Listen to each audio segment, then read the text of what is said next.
Hi guys, my name is Vanessa Smedley and I'm on the road today, specifically on Route 66. And this is actually in Tulsa, Oklahoma, and I am going to paint today Buck Adam the Space Cowboy. He's kind of a newer addition to Route 66, but he's a lot of fun, so let's do this. The business that Buck is standing in front of is Buck's on 66 Cosmic Curios, and it has all kinds of cool Oklahoma toys, souvenirs, art, all that kind of cool stuff. Mary Beth Babcock is the owner, and she is the brainchild of revitalizing this wonderful statue into a space cowboy. And she's been a patron of the arts around here for quite some time. And then of course there's Buck Adam himself, and he is a 21-foot tall statue made in the tradition of the muffler men of the 60s that used to stand outside of all kinds of businesses. And he is a space cowboy, so you can see that he's got kind of a space helmet, but also with his trusty hat, and then he's carrying a silver rocket.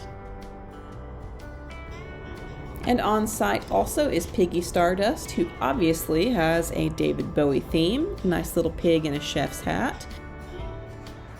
And then of course, most recently, there's Stella Adam, who is the Space Cowgirl.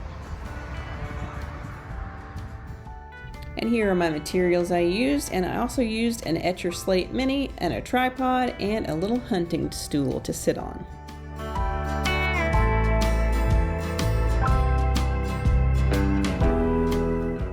This is my little setup right here, and this is my Etcher Slate Mini that all of that stuff is sitting on. And I'm actually trying out new paints today. These are the Van Gogh travel set, and Van Gogh is a student set that I have not tried before, so we will see how it goes. It also has colors I'm not used to in it. I again did not film the sketching part because no one wants to sit there for an hour and watch me sketch and erase and sketch and erase. You know what I mean? I actually ended up continuing the sketch, his hat part, onto the adjacent page because I ran out of room, to be honest with you. But this is only a sketch, and that kind of thing happens. Start out by mixing cerulean blue with a little bit of red light. My red light took over, so I added some more cerulean blue. This is going to go for the sky. I've watered this down quite a lot, and I am just skipping around, adding some kind of pseudo clouds, and on the edges of the blue, I'm softening that with clean water. It is a super overcast day, so it's really not this blue, it's kind of more gray out, but I just decided to add a little bit more color since Buck is so colorful.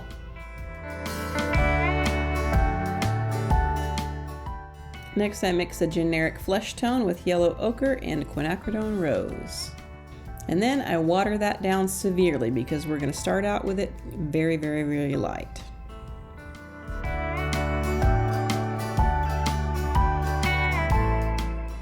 As I'm allowing that to dry, I mix up some permanent red light and some Madder Lake Deep for a nice deep red for his vest here. Then I add some water into that and use it as a nice base coat, and then I'll come back in with a thicker consistency to add in some of the folds of the fabric.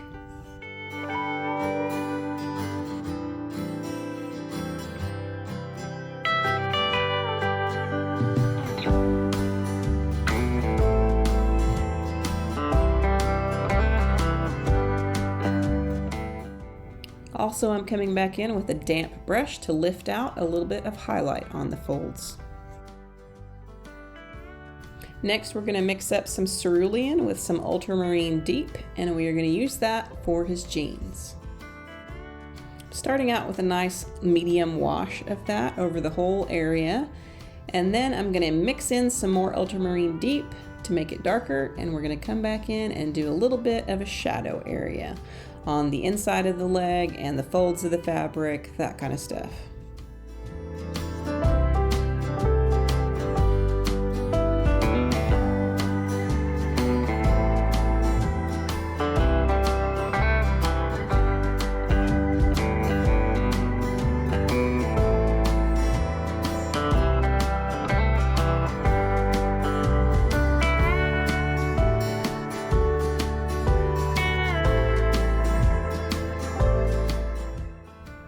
And while I have that color on my brush, I'm going to go ahead and add in his little cowboy scarf. So start out with a nice little flat wash, and then I come back in with a clean, damp brush to lift out some highlight areas. And then I'll come back in with a thicker consistency to add some of the shadow areas.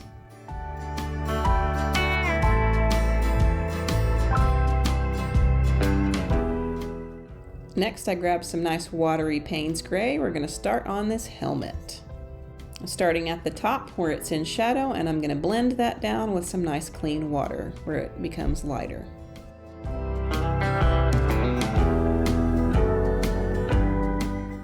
Mixing up some burnt umber and some Payne's gray, we're going to use that for this little sideburn area, which is all of his hair that you can see, really.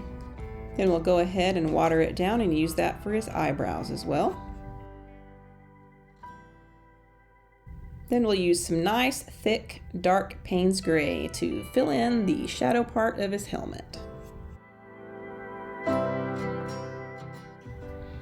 For his gloves, we're going to start out with some nice lemon yellow on the top, and then we're going to add Azo Yellow Medium on the bottom for a little bit of shadow. We'll come back in later with some yellow ochre for the darker shadows.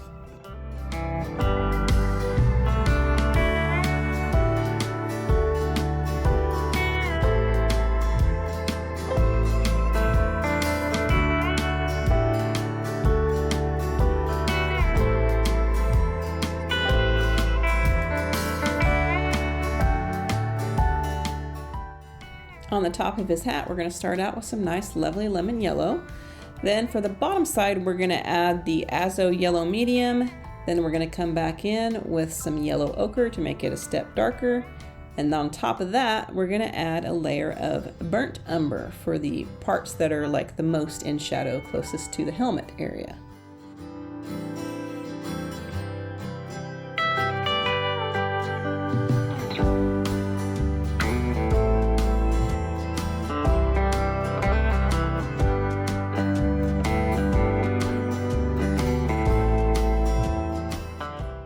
Then we'll add some detail at the top with the Azo Yellow Medium. Next, we're going to get some nice medium Payne's gray, and we're going to start to work on the space gray or silver parts of his getup here. So I'm going to do a nice flat wash on it, and then I'm going to use a damp brush to lift out some highlights. Then we'll let that dry, and we'll come back in with a darker Payne's gray later for the shadow areas.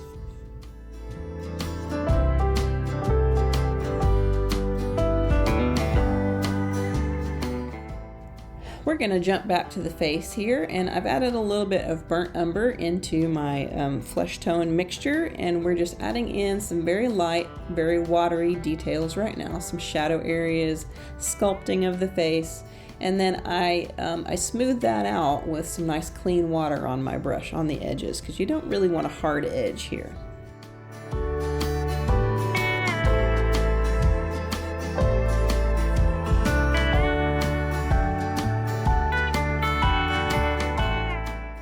I've added a little bit more pigment into my Payne's gray, and now we're going to come back in and we're going to add in all of this lovely shadow that's going to make it three-dimensional.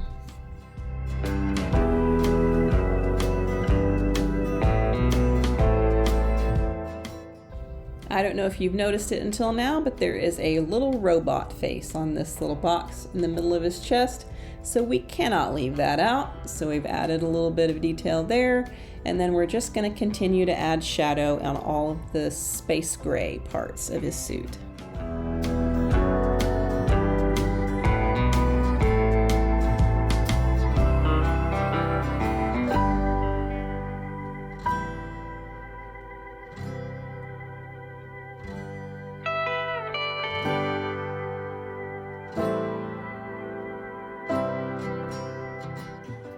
Alright, so the rocket that he's holding is chrome, and that I feel like is going to give me some fits here because chrome's very difficult to paint.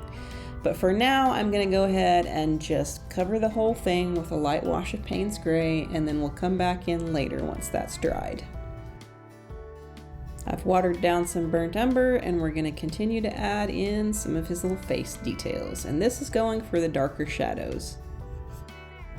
Adding in the same blue color I mixed for everything else for his eyes. We'll come back in and add the pupils and the other details later, but for now we're just going to let that dry.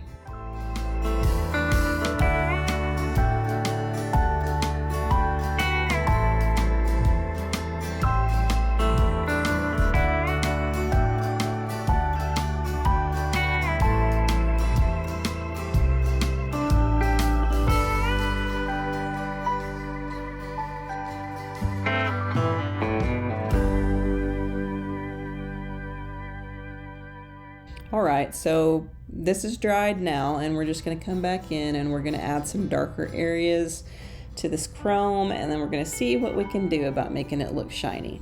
I mean, I don't know. We'll see. And now for the legend of Buck Adam. So the story goes that he was a cowboy who rodeoed up and down Route 66. And in 1953, he was taken aboard an alien spacecraft, and he spent the next 66 years riding up above the US in his spacecraft at the speed of light. Then he decided to come back down to Earth when he realized that Route 66 needed some help being revitalized, so he decided to make his place at Mary Beth's shop.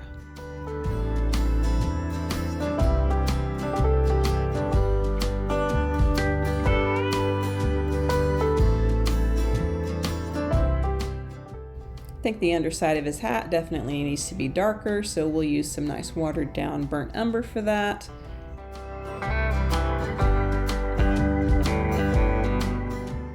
We'll use some straight Payne's gray for some of the details, the black details on his face, and then come back in with some more burnt umber for a few more shadowy areas.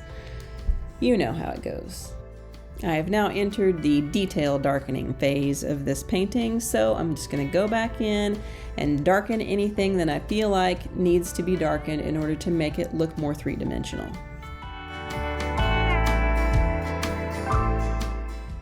I've got some straight Payne's gray on my brush, and we are just going for all of the little creases and crevices, the little hard shadows here. So Buck is a muffler man, and the muffler men back in the 1950s, they were used to advertise different businesses. They're basically large molded fiberglass sculptures, and they were usually crafted to be 18 to 25 feet tall. The very first one was a Paul Bunyan character, and it was designed to hold an axe. And over time, the axes were changed out for mufflers. And that's how they got the name muffler men.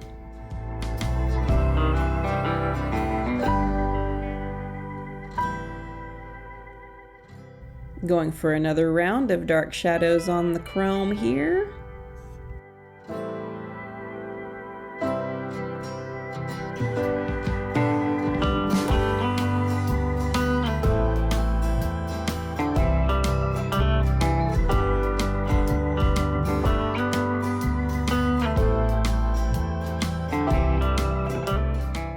I think we could use a little bit more depth of shadow in the pants here, so I'm just going to go ahead and use some of this Ultramarine Deep pretty much straight off the palette and deepen up all the shadows and add all the little seams and all of that kind of stuff to his jeans.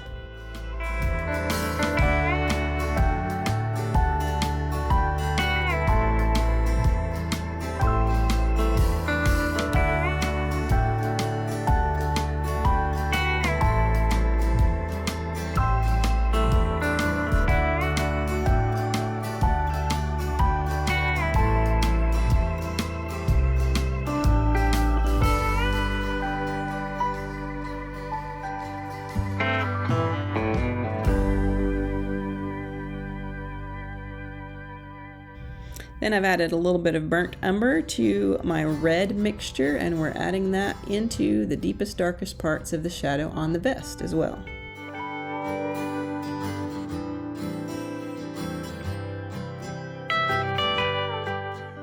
Using some yellow ochre for shadows on the fingers and things like that.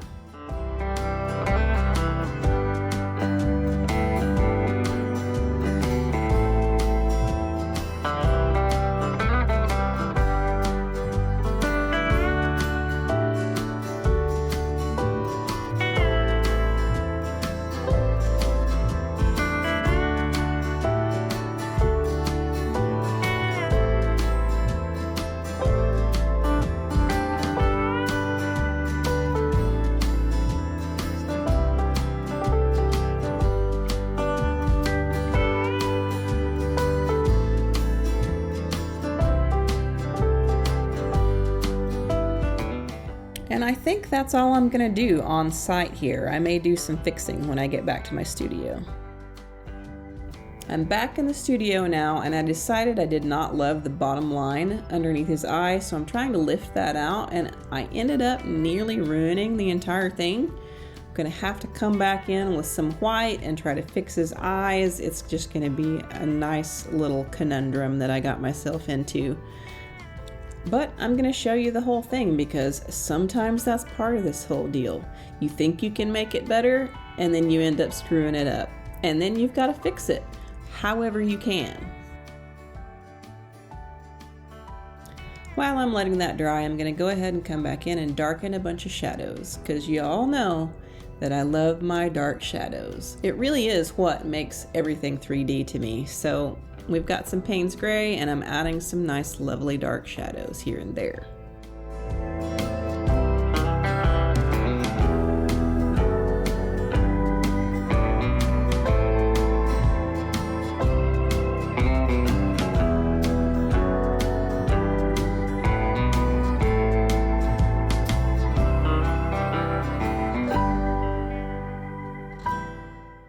Underside of the hat, still not dark enough, adding some nice lovely burnt umber.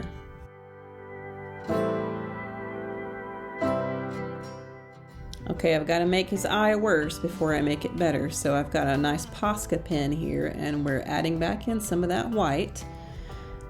And then we're going to have to let that dry, so I'm going to go ahead and add some more of the Posca pen and other areas for highlight.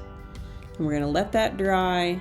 And then I'm gonna come back in later with some blue to fix his eyeball, I promise you. Since he's looking a bit zombie-ish, I've got to add back in some of that blue to fix his pupil. We're still not done with fixing the eye, y'all. We've got to come back in with this nice lovely Payne's gray so that we can get rid of some of that excess white. And finally, I think we have fixed that sufficiently. So I'm gonna call this done, putting down all my pencils and paints and everything before I ruin this further. Because you know how it happens, you just keep working on it and keep screwing it up, so I'm just gonna call it a day. And as far as the Van Gogh paints that I had never tried before, I actually really like them, and honestly, I think I like them better than my Cotman set, because the Cotman ones seem to have a bit of a chalkier type of texture, and these don't have that, and I like them. They also have some really nice vibrant color to them, and to be honest with you, I might even switch and use these as my travel paints. And there you have it, a plein air adventure with another one of Oklahoma's Route 66 treasures. Don't forget to like, comment, subscribe, share, all of that stuff, because that's how this channel gets to grow. Thanks for watching. I'll see you again when I see you.